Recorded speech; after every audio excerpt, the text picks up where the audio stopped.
I worked at a girls' correctional facility for 5 years. I was so frustrated working for the government because I knew that they were being told, you're damaged goods, you'll never be able to make anything out of your life because your life is too far gone. So they weren't given any hope. And that just frustrated me to no end because it doesn't matter what you've done or who you've done it with or where you've been. There's nothing too hard for God. He loves you. He's not mad at you for the things you did. He wants to take your life and make something great out of it. If these girls weren't treated like a number, if they were treated like an individual, and that we could help them according to what their individual need is, instead of a broken system that's where everybody's treated the same and no one comes out getting the help they need. After the 5 years, I got recruited to work in emergency child protective services here in Nashville, which means that my unit was on call 24 hours a day. I couldn't hardly handle what I was seeing, little children that were being horribly physically and sexually abused. And over those 8 years that I worked for the government, I realized that God was showing me all the programs that taxpayers pay for that look good and sound good on paper, but the reality is they don't change lives. God has not anointed the government to heal broken hearts and set captives free. He's called his people to do that because only Christ can forgive sin, heal broken hearts, like it says in 2 Corinthians 5:17. January 15th, 1983, I left Nashville and drove to Louisiana to start the first home. God gave me 3 principles, and those 3 things were take the young women in free of charge, because most of them could not get the help they need if they had to pay. Principle number 2 was your needs will be met through your giving. So we tithe as an organization 10% to other organizations that are helping people. And the third thing was do not take any funding that will restrict the freedom to share about the love and forgiveness of Christ. And to this day, we're still doing those 3 things. We'll never stop.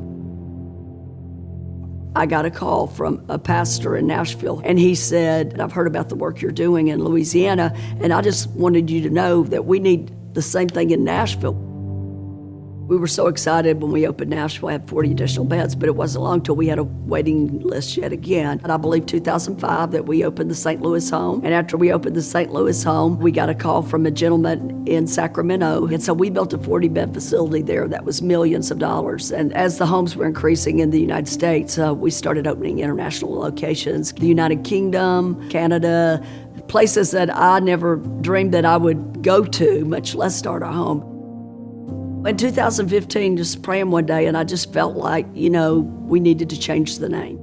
I just realized our magazine was called Multiply. Mercy Multiplied literally became multiplication in every area. In 2015, I wrote a book called Ditch the Baggage, Change Your Life. We collaborated with our staff from the United Kingdom, and the American staff got together, and they took that book and fleshed out an 8-week study, which is called Keys to Freedom.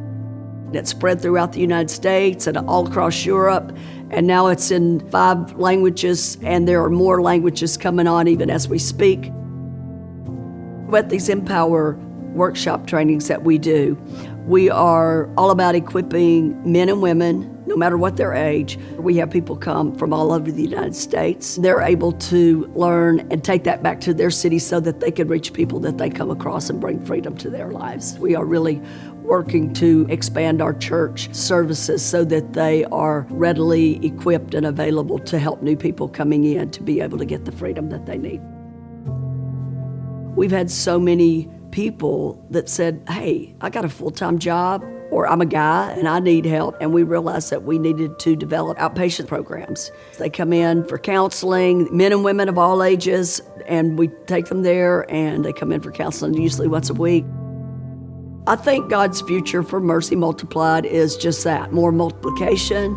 We have plans to open more residential facilities. We have property in the Panhandle of Florida. I see us opening more of the outpatient programs.